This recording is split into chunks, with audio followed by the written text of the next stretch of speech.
juste une petite partie sur la formation charpente métallique, d'accord, qui peut être aussi utile à certains.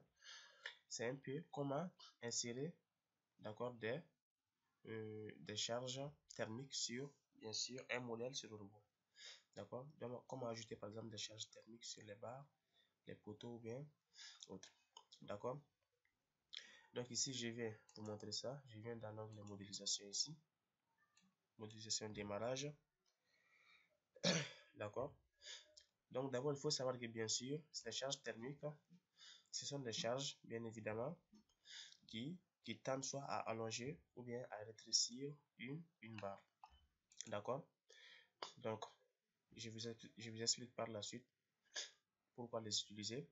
D'accord, donc d'abord sur le logiciel robot, quand je viens un peu au niveau de cas de charge, et plutôt quand je viens au niveau de définir charge, d'accord, au niveau de barres, parce que les charges thermiques ici sur le robot c'est appliqué au niveau des barres. D'accord, donc ici regardez bien. D'accord, donc le logiciel robot ici me donne la possibilité bien sûr d'insérer la charge thermique de deux manières. En l'occurrence, la première méthode ici c'est dilatation, d'accord, et la deuxième méthode c'est thermique. D'accord, donc la différence entre les deux c'est très simple parce que les deux sont identiques, mais je vous montre dans quel cas bien sûr on peut utiliser l'un et non l'autre. Pour la première partie, notamment la charge de dilatation, quand je clique, le logiciel robot me montre ici en fait, d'accord, la valeur DL. Donc DL ça signifie tout simplement bien sûr l'allongement, d'accord, si vous voulez, ou bien le rétrécissement. Pourquoi l'allongement ou bien le rétrécissement? Parce que l'allongement ça c'est un peu si bien sûr et il y a un peu une température élevée, donc la barre va tendre à s'allonger. Mais quand il faut aussi savoir que quand il fait trop froid également, d'accord, notamment à des températures très faibles, moins 30 ou autre, d'accord, la barre également peut se rétrécir. Donc tout ça, ça va dépendre un peu aussi de la température, mais aussi du coefficient de dilatation thermique du matériau. Ici, notamment l'acier. D'accord, donc ici, je vous montre les DDL. D'accord, normalement, on a deux parties, soit relative ou bien absolue. D'accord, d'abord, je vous montre ici la formule. Ou bien, avant la formule, je vous montre un peu au niveau de l'onglet outils, référence de la tâche. D'accord, quand je regarde un peu au niveau du matériau acier, je fais modifier ici. Vous voyez, pour les aciers, nous avons ce qu'on appelle un coefficient d'expansion thermique. C'est très faible, mais généralement pour les matériaux, ça peut être plus grand. Par exemple, pour l'aluminium, c'est très grand. D'accord, vous voyez, c'est 23 ici. Donc, bien sûr, les 00, c'est 23 ici. Et pour les bétons, c'est très faible, c'est 10. Pour l'acier, c'est un peu élevé, c'est 11. D'accord, donc la dilatation ou l'électricissement du matériau, ça dépend un peu du coefficient d'expansion thermique. C'est très important, vous allez voir tout de suite. Donc, maintenant, avant de créer même des cas de charge de dilatation, il faut d'abord créer un cas de charge relatif à ces cas de dilatation.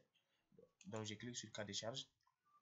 Par exemple, ici, je vais donner deux cas, comme la charge permanente ou bien d'exploitation. Mais ici, je vais prendre la nature température. D'accord? Donc, je clique ici sur température. Je donne le nom, par exemple, je peux mettre T1 ou bien T min.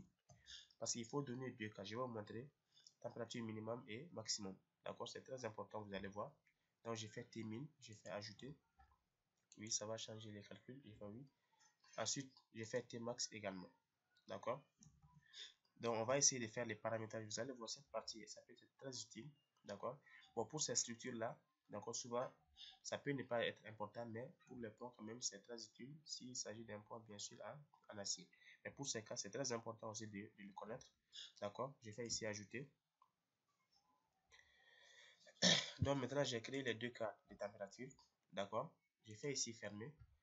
Je vais maintenant au niveau de définir charge. Ici. Voilà. Donc au niveau des barres ici, je clique sur, je vous explique la première partie, dilatation ici. D'accord. C'est la première partie. D'abord, aussi la deuxième partie ici, thermique. D'accord. On a les X, les Y et les Z. Donc je vous explique exactement c'est quoi les X, les Y et les Z parce que c'est très important. souvent on peut avoir des barres qui seront en flexion composée suite à cette partie de température. Je vous explique.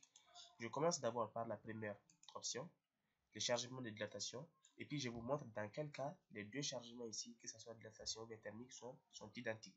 D'accord? Parce qu'il y a des cas où c'est exactement la même chose. Je vous montre également. Donc pour la première partie ici, bien évidemment, les DL, comme je l'ai dit, c'est la dilatation de l'acier. Donc ça peut être relative ou bien absolue. Donc d'abord, je vous montre un peu la partie en écrivant. Donc je viens écrire ici. Voilà. Donc ici, la valeur de la dilatation dl, d'accord. D'abord, je commence un peu avec la dilatation absolue, d'accord, dl.